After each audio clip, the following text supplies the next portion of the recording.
Hello guys, isn't it funny that some people claim that you have to eat sugar or carbohydrates for you to get sugar in your blood? Some people say that, or rather, let me put it like this. Why is it that some people eat a diet that is zero carbohydrates and they still have cases of high blood sugar?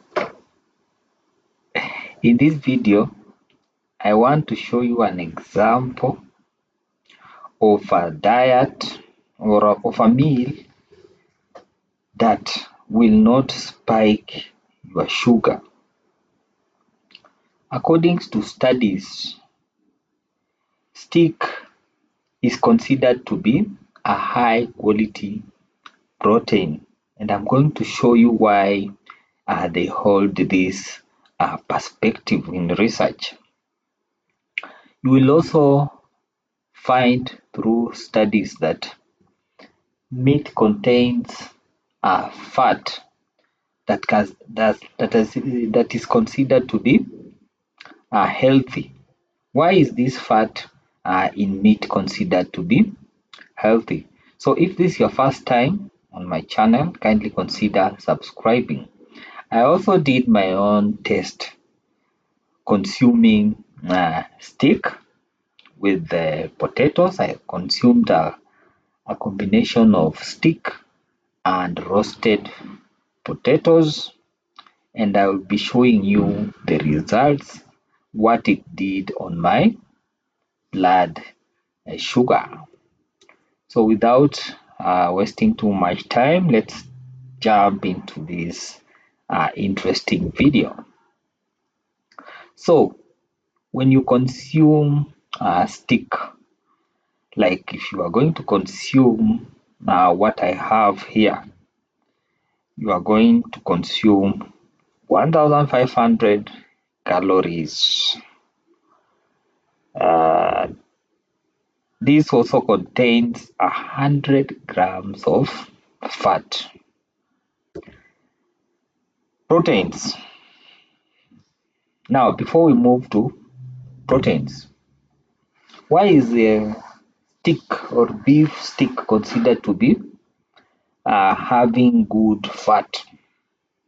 Fat that is considered to be healthy. So, according to research, beef contains varying amounts of fat. That's why it's called beef tallow.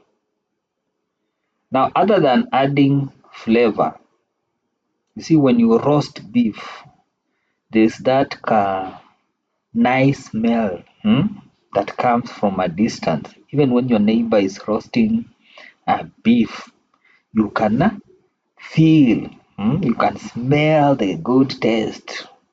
Do you know that it comes from fat? When fat burns, it creates that nice aroma.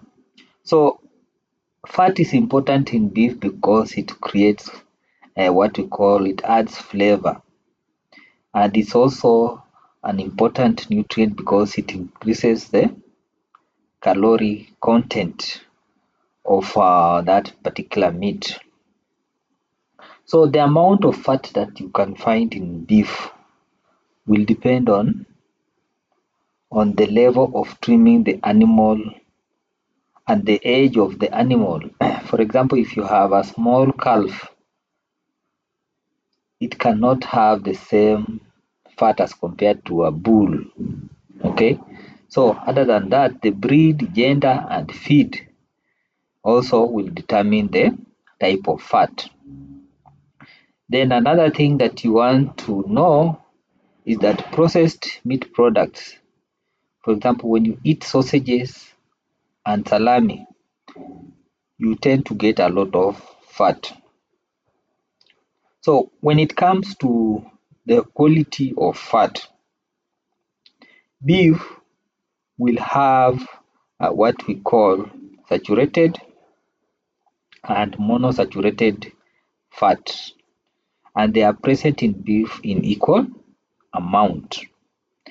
The major fatty acids we find in beef are called the stearic acid and oleic acid. So now that we've learned about fat, I don't want to go so much in details into fat. The next thing I want to tell you is the protein. Why is beef considered to have high quality protein? So the amount of protein that we have in a lean meat or cooked beef is about 22 to 26%. Animal protein is usually of high quality because it contains what we call the amino acid, the essential amino acids. The amino acids are the building blocks of protein. So in beef, you will find those essential amino acids that are important for growth and maintenance of your body. If you want to build muscles, if you want to gain mass, then you need to eat a lot of protein. Now, as the building blocks of proteins, these amino acids are very important from a health point of view. So when they are present in proteins, or they vary, when they are present in beef, they also vary depending on the source, whether it's from a cow or it is from a lamb or it's from a rabbit. So meat is one of the most complete dietary sources of protein. Its amino acid profile is identical to that of your own muscles.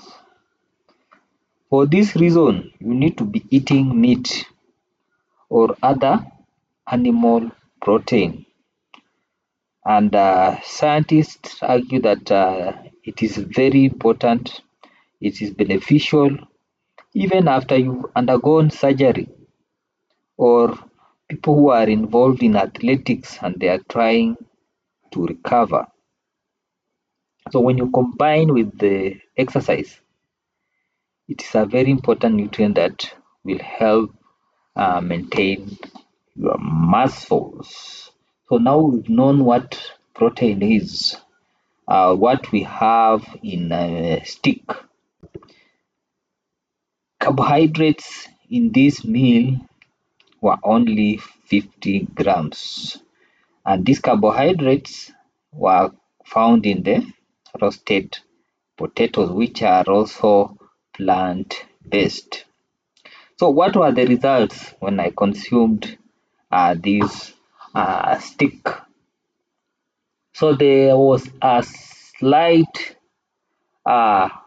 increase in my blood sugar, as you can see, that 4 mg per liter. And this shows that meat, although it's a good source of protein, its consumption has to be done with moderation, because if you don't do it with moderation, you will find that despite eating protein alone, you will find your blood glucose or blood sugar to be spiking all the time, and this is what we are trying to avoid with these diets.